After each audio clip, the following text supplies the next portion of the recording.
சற்று முன் வந்து பார்த்தீங்கன்னா அமைச்சர் உதயநிதி வீட்டில் அமலாக்கத்துறை அதிரடி சோதனை நடத்த உள்ளதாக செய்திகள் வலம் வந்துட்டு இருக்குங்க. அதை பற்றி தாங்க இந்த வீடியோவில் நம்ம முழுமையாக பார்க்க போகிறோம். நீங்கள் நம்ம சேனலுக்கு புதியவர் அப்படின்னா நம்ம சேனலை சப்ஸ்கிரைப் பண்ணி பக்கத்துலேயே ஆல்னு ஒரு பட்டன் இருக்குது, அதையும் கிளிக் பண்ணி வச்சுக்கோங்க. அப்போ தான் நான் போடக்கூடிய அடுத்தடுத்த வீடியோக்கள் உங்கள் மொபைலுக்கு நோட்டிஃபிகேஷனாக வருங்க.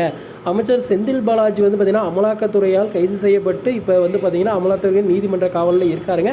இந்த டைமில் அவங்களோட உறவினர்கள் வீட்டில் எல்லார் வீட்லேயும் வந்து பார்த்திங்கன்னா சோதனைகளை பண்ணிட்டு வந்தாங்க.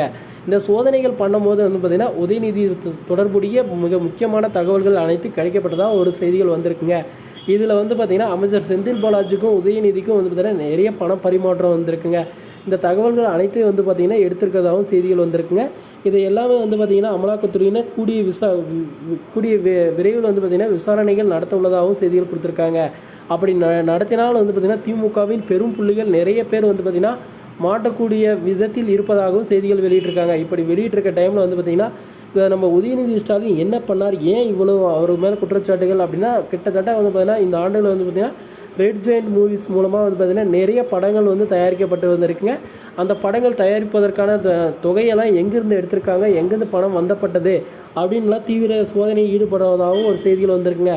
அப்படி வந்து பார்த்திங்கன்னா தீவிர சோதனை பண்ணாங்க அப்படின்னா உதயநிதி ஸ்டாலின் வந்து பார்த்திங்கன்னா மாட்டப்படுவது மட்டுமல்லாமல் திமுகவின் முக்கிய அமைச்சர்களும் மாட்டப்படாத உள்ளதாங்க. இதனால் வந்து பார்த்திங்கன்னா இனி செந்தில் பாலாஜி வாயை திறந்தால் இன்னும் ஒரு அதிகமான சோதனைகளுக்கு வந்து பார்த்திங்கன்னா திமுக உட்படப்படுங்க.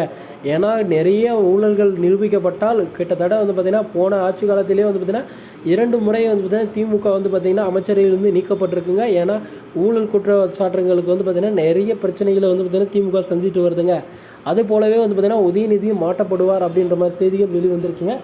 இதனால் வந்து பார்த்திங்கன்னா உதயநிதி வந்து பார்த்திங்கன்னா எச்சரிக்கையுடன் இல்லை அப்படின்னா அமலாக்கத்துறையினர் வந்து பார்த்திங்கன்னா உதயநிதி ஸ்டாலின் வீட்லேயும் வந்து பார்த்திங்கன்னா ஏற்கனவே அவருடைய அறக்கட்டளை சார்பில் வந்து பார்த்திங்கன்னா நிறைய கிருத்திகா உதயநிதி ஸ்டாலினுக்கு வந்து பார்த்திங்கன்னா நிறைய இழப்பீடுகள் வந்திருக்கு. அதே போலவே ரெட் ஜெயண்ட் மூவிஸ்க்கும் வரதுக்கான வாய்ப்புகள் இருக்குங்க. இதனால் வந்து சோதனைகள் எப்போ வேணாலும் வரலாம் அமலாக்கத்துறையில் இருந்து அப்படின்ற ஒரு செய்திகள் நமக்கு கிடைக்கப்பட்டிருக்குங்க. அது அனைத்து ஊடகங்களும் பரவிட்டு ஸ்ப்ரெட் ஆகிட்டு இருக்குங்க. பாதுகாப்பாக இல்லை அப்படின்னா உதயநிதி ஸ்டாலினையும் வந்து பார்த்திங்கன்னா அமலாக்கத்துறையினர் கைது செய்கிறதுக்கான வாய்ப்புகள் இருக்கிறதா வந்து பார்த்திங்கன்னா அரசியல் வட்டாரங்கள் சொல்லிகிட்டு இருக்காங்க. அமலாக்கத்துறையினர் வந்து பார்த்திங்கன்னா எந்த எல்லைக்கும் போகக்கூடியவர்களாக இருக்காங்க. கிட்டத்தட்ட உதயநிதி மாட்டினா அதுக்கடுத்து வந்து பார்த்திங்கன்னா நம்ம ஸ்டாலின் ஐயாவும் மாற்றுறதுக்கான வாய்ப்புகள் இருக்குங்க. இதெல்லாம் உணர்ந்து வந்ததுன்னா மிக முக்கியமாக வந்து பார்த்திங்கன்னா மிக விரைவில் செயல்பட்டு இந்த அமைச்சர் உதயநிதியை காப்பாற்றுறதுக்கான வழிகளை பார்க்கணுங்க. ஏன்னா செந்தில் பாலாஜி வீட்டில் சிக்கிய ஆதாரங்களில் மிக முக்கியமாக உதயநிதி ஸ்டாலினோட ஆதாரங்களும் கிடைக்கப்பட்டதாக செய்திகள் வந்திருக்குங்க. ஓகே ஃப்ரெண்ட்ஸ், வீடியோ உங்களுக்கு பிடிச்சிருந்தா அப்படின்னா நம்ம சேனலை சப்ஸ்கிரைப் பண்ணி பக்கத்துலேயே ஆல் ஒரு பட்டன் இருக்குது, அதையும் கிளிக் பண்ணி வச்சுக்கோங்க ஃப்ரெண்ட்ஸ். தேங்க்யூ.